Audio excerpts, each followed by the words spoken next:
تو ہم یہ دیکھیں کہ اس کے بعد ہوا کیا. اصل بات یہ ہے کہ ان کا پلان یہ تھا کہ ان کے 3 ازمپشن تھیں ڈاکٹر صاحب. ایک یہ تھی کہ چونکہ وہ چائنا کنٹینمنٹ پالیسی میں اس خطے میں لیڈنگ رول کر رہے تھے تو ان کا خیال تھا کہ دنیا ان کے ساتھ ہے, پاکستان ڈپلومیٹیکلی آئسولیٹڈ ہے. دوسرے ان کا یہ خیال تھا سپوزڈلی کہ پاکستان اس وقت اکنامکلی ویک ہے اور پاکستان میں کوئی چونکہ بڑا پولیٹیکلی پولرائزڈ ہو گیا تھا اس زمانے میں ہمارا ملک, تو وہ یہ سمجھتے تھے کہ شاید یہ کوئی فالٹ لائن کریٹ ہو گئی ہے, تو یہ ہمارے لیے ایک سنہری موقع ہے اور ہم ایک نیو نارمل کریٹ کر لیں گے. تو اس حملے کے فوراً بعد انہوں نے یعنی چند منٹوں میں انہوں نے FIR کر دی, چند گھنٹوں میں پاکستان کو بلیم کر دیا اور اس کے بعد انہوں نے پورا گودی میڈیا جو ہے انہوں نے آپ سمجھیں کہ پوری دنیا میں یہ واویلا مچا دیا کہ یہ پاکستان نے کروایا ہے اور ہم اس کا جواب دیں گے. اور جواب انہوں نے کیا دیا؟ جواب انہوں نے ہمارے کچھ مساجد یا سویلین جو ایریا میں کچھ بنائن قسم کی جگہیں تھیں وہاں اٹیک کر کے اس کو انہوں نے لیبل کیا اور پھر ایک میڈیا کی جلغار کہ یہ ہم نے ٹریننگ کیمپس بنا دیے ہیں اور اس کے ساتھ انہوں تباہ کر دیے ہیں اور الیجڈلی. اور اس کے بعد انہوں نے کہا کہ یہ ہم نے کوئی ملٹری ٹارگٹ نہیں, تو ہم پاکستان سے یہ امید کرتے ہیں کہ پاکستان اب اس چیز کو ڈائجسٹ کر جائے گا اور یہ ایک نیو نارمل بن جائے گا. اچھا, یہ جو آپ نے ایلیم صاحب 2-3 کمپوننٹ اس کے بتائے ہیں, اور جس طرح آپ نے کہا کہ گھمن صاحب بڑا امپورٹنٹ نقطہ اٹھایا کہ انہوں نے لگا کہ پاکستان پولیٹیکلی پولرائزڈ ہے, ایگریشن تھوڑا سا پولیٹیکلی بھی نظر آ رہا ہے, فالٹ لائن, کیونکہ وہ ہمیشہ فالٹ لائن پر کام کرنے کی کوشش کرتے ہیں. دوسرا انہوں نے لیڈنگ رول تھا ان کا چائنا کی کنٹینمنٹ, وہ لیڈنگ رول تو نظر آ گیا لداخ میں, کیا درگت بنائی ان کی, کس طرح ایک تھپڑ وہ کھاتے رہے, پھر ان کا اروناچل پردیش کا کیا صورتحال بنی. تو وہ چائنا کی کنٹینمنٹ تو کمزور تھانے دار تھا, اتنی بری پٹائی ہوئی کہ اب تو پوری دنیا کو بھی اس بات کا ادراک ہو گیا. لیکن یہ جو فالس فلیگ کی ہسٹری ہے, کس طرح پوری دنیا کو اس طرف توجہ مبذول کروانی ہوگی کہ بھارت اس خطے میں دہشت گردی اور انتہا پسندی کو فروغ دینے کے ساتھ ساتھ اپنے لوگوں کا قاتل بھی ہے. یہ ریاست ایک قاتل ریاست بنتی جا رہی ہے جہاں پہ اپنے لوگوں کا خون بہا کے ایک ڈرٹی پولیٹکس کھیلی جاتی ہے. بخاری صاحب بہت شکریہ. اصل میں تھوڑا سا ہمیں پس منظر میں جانا پڑے گا کہ آپ یہ دیکھیں کہ مئی 2025 جو مارکہ حق جس کو انہوں نے آپریشن سندور کا نام دیا, آپ اگر ان کی اسٹریٹجی دیکھیں انڈیا کی تو اس میں تو کوئی دوسری رائے نہیں کہ وہ ایک بڑا ملک ہے اور بڑی اقتصادی پار ہے, لیکن جو ایک فاشزم اور انتہا پسندی ہوتی ہے اس کی کوئی حد نہیں ہوتی. آپ اپنے لوگوں کو ایک خاص لیول کی ڈوز دیتے ہیں لیکن اس کے بعد پھر اگلی دفعہ آپ کو اس سے مزید آگے جانا پڑتا ہے, جھوٹ میں, لوگوں کو ورگلانے میں, لوگوں کو سیٹسفائی کرنے میں. آپ یہ دیکھیں کہ جس طریقے کے ساتھ یہ بات ہوئی کہ جو فالٹ لائنز ہیں, بجائے یہ کہ ایک ون ون سچویشن جس طرح کہ چائنا نے کیا کہ انہوں نے اپنے لوگوں کی بھوک مٹائی, اپنے لوگوں کا روزگار کا بندوبست کیا اور ایک وہ اکنامک پار کے طور پہ ابھرے, اس کی بجائے یہ جو کلونیل مائنڈ سیٹ ہے کہ اپنے ہمسایوں کے ساتھ آپ ان کو ہیجمونک ایٹیچیوڈ کے ساتھ دبا کے رکھیں, وہ نیپال ہو, وہ بنگلہ دیش ہو, یا وہ سری لنکا ہو, یا وہ پاکستان ہو. تو پاکستان میں جو ان کا جو آپ نے فالس فلیگ آپریشنز کی بات کی, تو آپ تھوڑا سا اگر پہلگام سے پہلے جائیں تو جو انہوں نے کیا بلوچستان میں جعفر ایکسپریس کے ساتھ, بالکل, اور جس طریقے کے ساتھ پاکستان نے ٹیکل کیا, دیکھیں وہ فرض کریں ہم کوئی اوبویس کوئی ثبوت سامنے نہ لا سکے ہوں, گو کہ ہم سامنے لائے, لیکن جس طریقے کے ساتھ انڈین میڈیا پہ ان کے بیٹھے ہوئے لوگوں نے جو ان کے ساتھ الائنڈ ہے ان کی ایجنسیوں کے ساتھ, انہوں نے اچھل کود کی اور جس طرح اس کو ان کو سیلیبریشن کی, اس سے صاف عیاں تھا ان کا خبث باطن اور ان کی جو اسٹریٹجی تھی کہ دیکھیں ہم نے کیا کر دیا. اچھا سر, اس میں میں ایک یہاں پہ آن ریکارڈ ایک بات کرنا چاہتا ہوں کہ جس دن گھمن صاحب یہ جعفر ایکسپریس کا واقعہ رونما ہوا تھا, تب تک ہمارے پاس نیوز بھی بریک نہیں ہوئی تھی,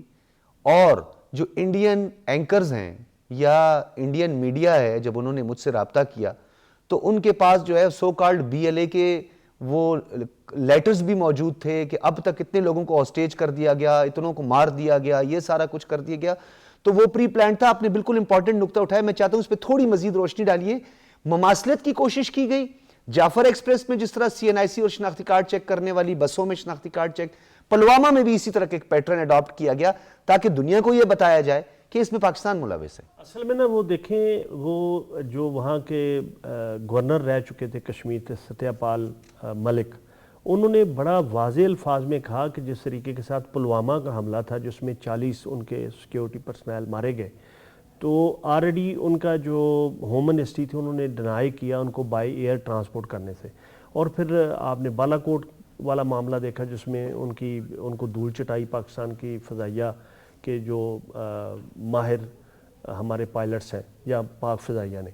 اچھا, اس میں یہ کہ انہوں نے ایک یہ سیٹ پیٹرن بنا ہوا تھا کہ آپ پہلے پاکستان میں کچھ کریں اور پھر وہاں کریں اور اس کا بلیم بھی جو ہے وہ پاکستان پہ لگائیں.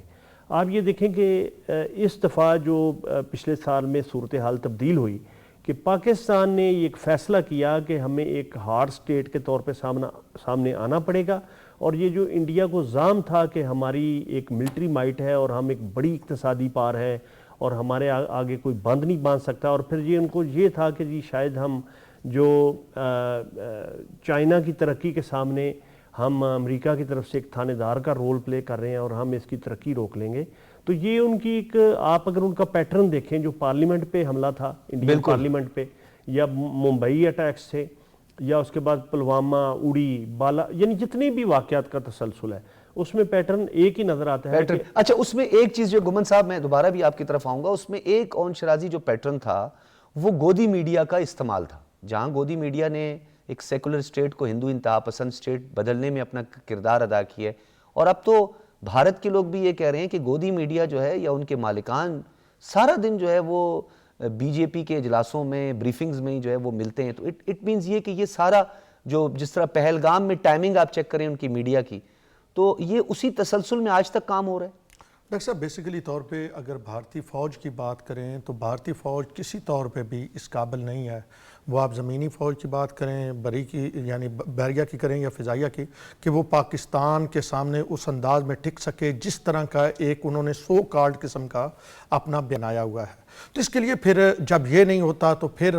ڈومیسٹک جو آڈینس ہوتی ہے اس کو مطمئن کرنے کے لیے گودی میڈیا کا سہارا لیا جاتا ہے. پھر یہ بتایا جاتا ہے کہ لاہور میں بھی پورٹ نکل آئی ہے, پھر یہ بتایا جاتا ہے اسلام آباد پہ بھی قبضہ ہو گیا, کراچی پہ بھی قبضہ ہو گیا. یہ وہ تمام چیزیں ہیں جس سے پھر ان کو سیٹسفائی کیا جاتا ہے, کیونکہ آپ نے 56 انچ کی سو کارڈ چھاتی کی بات کی ہوئی ہوتی ہے, آپ یہ کہتے ہیں کہ ہم قبضہ کر لیں گے. اس طرح کی جب آپ باتیں کرتے ہیں تو دوسری جانب جو عملی اقدامات ہوتے ہیں, گفتار کے آپ بہت بڑے چیمپئن بنتے ہیں, عملی اقدامات آپ سے ہوتے نہیں ہیں, تو پھر اس کے لیے پھر گودی میڈیا کا استعمال ہوتا ہے. میں ابھی پچھلے دنوں بلوچستان میں تھا اور وہاں پہ میں نے دیکھا ہے کہ جس انداز میں اس بھارتی پراکسی کی درگت بن رہی ہے اور جتنی انویسٹمنٹ بلوچستان میں انہوں نے BLA, BLF یا دیگر تنظیموں پہ کی تھی, اور کچھ کو تھوڑا سا جو فیس اس طرح کا بنا کے کہ جی یہ تو بڑا نارمل فیس ہے یا سوسائٹی کا فیس بنا کے سامنے لانے کی کوشش کی گئی تھی, تو اس کے حوالے سے جو پاکستان کے اداروں نے, پاکستان کی FC نے جس انداز میں اقدامات اٹھایا ہے اور جس طرح سارے ثبوت دنیا کے سامنے رکھ دیا ہے کہ کس انداز میں. اس میں اون صاحب آپ نے بڑا ایک اہم نقطہ اٹھایا کہ جس طریقے سے انہوں نے اپنی پراکسیز کو متحرک کیا, اور AVM صاحب بھی یہی بات کر رہے تھے کہ انہوں نے اپنی پراکسیز کو متحرک کیا, اور پھر ہماری فالٹ لائنز انہوں نے سمجھا کہ بس تیار ہے حلوہ گرم کھانے کو, بس وہ حلوہ تھوڑا گرم تھا نہیں, بہت زیادہ گرم تھا, تو پھر اس سے منہ جل گیا. AVM صاحب, پاکستان کی سفارتی کامیابی اور خاص طور پر پاکستان کی جو سفارتی کامیابیاں ہیں, پاکستان کا اوورآل اس سلگتی ہوئی آگ پہ جس طرح پاکستان نے قابو پایا, اور پاکستان نے جس طرح ڈپلومیسی کی, مؤثر ڈپلومیسی کی, پاکستان کی جتنی بھی موو تھی بڑی سمارٹ موو تھی. پاکستان نے ابھی اس جنگ بندی جو ہے اس میں چند گھنٹے پہلے ہی ایک کلیدی کردار ادا کر دیا. پاکستان کی درخواست پر امریکی صدر ڈونلڈ ٹرمپ نے غیر معینہ مدت کے لیے اس جنگ میں جو ہے وہ توسیع کر دی ہے, اور جب تک ایران کی جانب سے نیگوسیشن نہیں ہوگی تب تک یہ توسیع ہوگی. وزیر اعظم محمد شہباز شریف اور فیلڈ مارشل سید عاصم منیر کا ذکر بھی انہوں نے کرتے ہوئے اپنے سوشل میڈیا کے پیغام میں کہا کہ میں نہیں چاہتا تھا کہ اس میں کوئی بھی توسیع ہو، لیکن اس ویژنری لیڈرشپ کے کہنے پہ، وزیر اعظم اور فیلڈ مارشل کے کہنے پر میں نے یہ سب کچھ کیا۔ تو اوورآل پاکستان کی سفارتکاری پر بھی ذرا روشنی ڈالیے گا، اور یہ کتنا بڑا مارکہ پاکستان نے سر کیا ہے؟ بالکل، میں ڈاکٹر صاحب اس کا جو ہے بیک گراؤنڈ کا ایک صرف کہوں گا کہ یہ پاکستان کا جو ڈپلومیٹک اوفینسو تھا، یہ جب ہم نے فتح حاصل کی اللہ کے فضل و کرم سے مارکہ حق میں، تو اس کے بعد ہمارے فیلڈ مارشل صاحب اور پرائم منسٹر، انہوں نے دنیا کے جو بڑے کیپٹلز تھے وہاں پہ سب جگہ یہ گئے، انہوں نے اپنا پوائنٹ آف ویو پیش کیا، انہوں نے بھارت کو ایکسپوز کیا۔ تو اس کے نتیجے میں پاکستان کی جو ملٹری ڈومین میں جو فتح تھی، وہ ڈپلومیٹک اور اسٹریٹجک ڈومین میں بھی وہ آپس میں انٹیگریٹ ہو گئی، اور پھر ہم نے دیکھا کہ پاکستان کا جو ایک جسٹیفائیڈ قد کاٹ ہے، ایک بڑا ملک، ایک بڑی فوج، ایک اللہ کے دیے ہوئے بے شمار ریسورسز والا ملک، نیوکلیئر پاور ہوتے ہوئے، اور جو ایک بڑی جو ہے نیوکلیئر پاور کو ہرا کے نکلا ہو، تو وہ اس کے مطابق ساری دنیا پھر پاکستان کی طرف فوکس کیا۔ لیکن پاکستان نے اپنے اس تشخص کو صرف اپنے قد کاٹ بڑھانے کے لیے استعمال نہیں کیا، پاکستان نے اس کو امن کے لیے استعمال کیا، کیونکہ پاکستان کا یہ بالکل پالیسی جو سٹیٹمنٹ ہے، ہماری ٹیگ لائن ہے کہ ہم ہر ایک کے ساتھ امن چاہتے ہیں، ہم تو بھارت کے ساتھ بھی جنگ کی نہیں، کمپوزٹ ڈائلاگ کی ہی بات کرتے ہیں۔ تو اس کے نتیجے میں پھر مشرق وسطیٰ میں پاکستان کا جو ہے ایک آلریڈی بہت اچھا جو ہے ملٹری، اکنامک، سوشل اور کلچرل ہماری وابستگی تو ہے ہی، اس کو پھر ایک نئی جہد ملی، جس میں آپ نے دیکھا کہ ہمارا سعودی عربیہ کے ساتھ معاہدہ ہوا، ہم نے ایران کے ساتھ اپنے جو کچھ مسائل تھے ان کو پاکستان نے بڑے خوش اسلوبی سے طے کیا، اور اللہ کا کرنا ایسا ہوا کہ بھارت اپنی اوور ایمبیشنز میں وہاں پہ جو ایران میں موساد کے ساتھ مل کے وہ جو کام کر رہے تھے، وہ پچھلا ہی جو ایک کیمپین ان کے خلاف ہوئی اس میں وہ بھی ایکسپوز ہو گئے۔ تو وہی بھارت جو گوادر کے مقابلے میں چابہار میں انویسٹمنٹس کر رہا تھا، اب وہ ایران میں کہیں وہ نہ وہ نظر آتا ہے نہ وہ سنائی دیتا ہے۔ اچھا، یہ آپ نے بڑا ایک اہم جملہ جو ہے، کیونکہ آپ نے اس وقت موساد کا ذکر کیا، تو ایک طرف پاکستان کی یہ سفارتی کامیابی ہے، دو اسپوائلرز کی بدترین شکست بھی گومن صاحب اس میں سامنے آئی ہے، کیونکہ جہاں میڈیشن چل رہی ہوتی ہے، میڈیٹرز اپنا کام کر رہے ہوتے ہیں، فیسیلیٹیٹر اپنا کام کر رہے ہوتے ہیں، وہاں پہ ڈیلیرز بھی اپنا کام کرتے ہیں جو ڈیریل کرنا چاہتے ہیں اس پوری صورتحال کو۔ تو خواہش تو تھی اور بینیفیشری بننا چاہ رہا تھا اسرائیل کہ یہ جنگ بندی نہ ہو اور یہ غیر معینہ مدت کی خاص طور پر نہ ہو، تو یہ تو اسرائیل کی اور بھارت کی ناکامی بھی ہے، کیونکہ ڈیفینیٹلی فادر لینڈ اور مادر لینڈ جو ہے وہ دونوں ایک ہی پیج پہ ہیں۔ دیکھیں، یہ جو بات آپ نے کی ہے، یہ صرف ہم پاکستان میں جو لوگ موجود ہیں انالسٹ وہ نہیں کر رہے، یہ پوری دنیا کے جو انالیسس کرنے والے ماہرین ہیں، اور ایون جو انڈیا میں بھی سین وائسز ہیں وہ بھی یہی بات کر رہے ہیں۔ وہ ایک انڈین میجر جنرل ریٹائرڈ ہیں، یش مور، میں کل ان کی گفتگو سن رہا تھا، تو انہوں نے کہا کہ میں نے اپنی زندگی میں یا تاریخ میں نہیں پڑھا کہ کوئی جرنیل جو ہے وہ ڈپلومیسی کے فرنٹ پہ اتنے بہتر انداز میں موو فارورڈ کرے۔ تو جس طریقے کے ساتھ ایئر وائس مارشل صاحب نے کہا کہ جو مارکہ حق کے بعد پاکستان کا، اور یہ جو انڈین ایک دفاعی ماہر ہے پروین ساہنی، وہ بھی اپنی گفتگو میں شروع دن سے کہہ رہے ہیں کہ آپریشن سندور انڈیا کی بہت بڑی غلطی تھی، اور ان کو بجائے اپنے ون ون سچویشن اور دوسرے لوگوں کو ماننے کے بجائے انہوں نے، اور دیکھیں بڑی سادہ سی بخاری صاحب بات پتہ کیا ہے کہ جو طاقت کا بے محابہ اور بے جا استعمال ہے اس کو بدماشی کہتے ہیں، اور جو طاقت کا سمجھداری اور ذمہ داری کے ساتھ استعمال ہے وہ آپ کو ذمہ دار اور آپ کی عزت بڑھاتا ہے۔ پاکستان نے اپنی طاقت کا استعمال ذمہ داری کے ساتھ کیا، تو اس کی وجہ یہ ہے کہ پاکستان، دیکھیں دنیا بھر میں یہ کہا جاتا ہے کہ اس وقت دنیا میں اگر کوئی ملک ہے جو امریکہ اور ایران کے درمیان میڈیشن کا رول پلے کر سکتا تھا، وہ صرف پاکستان ہے، اور پاکستان نے انتہائی ذمہ داری کے ساتھ اور انتہائی معاملہ فہمی کے ساتھ اس معاملے کو آگے بڑھایا ہے، اور جس طریقے کے ساتھ جو امریکن نائب صدر ہیں وہ پاکستان آئے اور جس طریقے کے ساتھ اعلیٰ ایرانی قیادت یہاں پاکستان آئی، وہ دیکھیں پہلی بات تو یہ ہے کہ ہماری خواہش ہے کہ یہ مذاکرات کامیاب ہوں اور یہ بیل منڈے چڑھے. خدا نخواستہ اگر یہ مذاکرات کامیاب ہوں یا نہ ہوں، پاکستان نے جو اچیو کیا ہے وہ اتنا ایکسیلنٹ اور مارولس ہے کہ دنیا بھر میں اس کی تعریف ہوئی ہے، اور ہم یہ امید کر سکتے ہیں. آپ یہ دیکھیں کہ جو ایک دنیا کی سپر پاور ہے اس نے اور ان کے جو صدر ہیں انہوں نے اپنے ٹویٹ میں، اپنے جو سوشل میڈیا سوشل ٹروتھ پہ جو انہوں نے اپنی پوسٹ لگائی، اس میں بڑا آپ نے خود ذکر کیا کہ بڑا واضح انداز میں انہوں نے تذکرہ کیا پاکستان کی ایفرٹ کا اور اس کو اپریشیٹ کیا. تو ہمیں امید کرنی چاہیے. اور بعض لوگ تو یہ کہتے ہیں کہ جی پاکستان امریکہ کو ایک فیس دے رہا ہے، فیس سیونگ دے رہا ہے ان کو اس بحران سے نکالنے کے لیے. اچھا اون شیرازی صاحب آپ کی طرف آؤں گا. یہ بتائیے گا کہ امریکہ ایک طرف جو کہ ایک سپر پاور ہے جس سے انکار نہیں کیا جا سکتا، اور ابھی رواں مالی سال کے لیے اپنی تاریخ کا سب سے بڑا دفاعی بجٹ 1.5 ٹریلین ڈالرز جو ہے وہ پیش کر دیا ہے، اور ایک 1.5 trillion is a huge amount. اور پھر یہ گزشتہ کئی سالوں کا ریکارڈ بھی توڑا گیا ہے اور گزشتہ سال کے مقابلے میں 42% زیادہ ہے. ایسی صورتحال میں کہ جب کہہ چکا ہے امریکہ کہ ہم یہ جو سمندری حصار ہے یا ناکہ بندی ہے اس سے پیچھے بھی نہیں ہٹیں گے، اور پھر پاکستان ایسی صورتحال میں اتنا کلیدی کردار پاکستان نے ادا کر دیا، دنیا کو حیران کر دیا. کیا کہیں گے ڈاکٹر صاحب؟ اس وقت عالمی سفارتکاری کی تاریخ لکھی جا رہی ہے، اور یقینی طور پہ کچھ دہائیوں بعد اس وقت جو کچھ ہو رہا ہے یہ سفارتکاری کی کتابوں میں پڑھایا جائے گا کہ ایک مملکت خداداد پاکستان ایسی ہے جس کے ایک وقت میں 2 ممالک آپس میں جنگ لڑ رہے ہیں، ایران اور اس کے ساتھ ساتھ US، اور دونوں ممالک جو ہیں وہ پاکستان پہ مکمل اعتماد کرتے ہیں. پھر ایک بڑی طاقت ہے چین اور رشیا، دونوں پاکستان پہ اتنا ہی اعتماد کرتے ہیں. پھر گلف کے ممالک کی بات کریں، سعودی عرب کی، قطر کی، تو جس انداز میں پاکستان اپنی ڈپلومیسی کو لے کے چل رہا ہے، اور یہ ڈپلومیسی بیسیکلی عالمی امن کے لیے ہے. پاکستان کا مقصد یہ ہے دنیا میں امن ہو. اگر یہ جس انداز میں جنگ آگے بڑھ رہی ہے، پھر مہنگائی بڑھے گی، جو اس کے ساتھ ساتھ پٹرول کی قیمتیں، آئل کی قیمتیں بڑھیں گی، تو اس سے پھر پوری دنیا افیکٹ ہوگی. تو پاکستان اس وقت دنیا کے غریبوں کی جنگ لڑ رہا ہے، کیونکہ امیر تو کسی نہ کسی اور اون شیرازی صاحب آج اس وقت بھی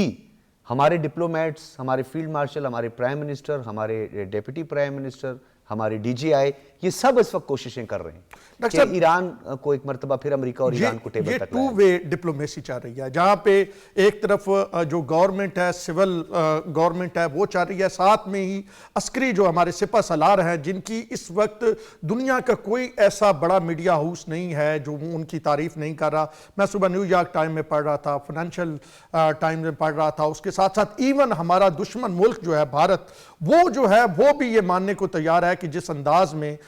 جو ہیں فیلڈ مارشل ڈپلومیسی کر رہے ہیں اس نے بھارت کو آئسولیٹ کر دیا، اور پاکستان کا قد نہ صرف بڑھایا ہے بلکہ پاکستان کا قد عالمی امن کے لیے بڑھایا ہے. عالمی امن کے لیے بڑھایا ہے. اون شیرازی صاحب بہت شکریہ آپ کا. ایئر وائس مارشل ریٹائرڈ اعجاز ملک صاحب اور اکمل شہزاد گھمن صاحب، آپ کا بھی بہت شکریہ. ٹائم کی بات کریں، واشنگٹن ٹائم، واشنگٹن پوسٹ کی بات کریں، فاکس نیوز کی بات کریں، الجزیرہ کی بات کریں، BBC یا CNN کی جتنی بھی سورسز ہیں ان کی بات کریں، تو پاکستان کے اس کلیدی کردار کو بڑے توجہ سے دیکھا جا رہا ہے، اور پاکستان اس وقت پوری دنیا میں مرکز نگاہ بنا ہوا ہے. پاکستان کامیاب ہوگا، سفارتکاری ہوگی، اور انشاءاللہ اسلام آباد اکارڈ ہوگا، اور پورے خطے میں دائمی امن کی جو پاکستان کی کوششیں وہ بھی کامیاب ہوں گی. اجازت دیجیے، اللہ حافظ.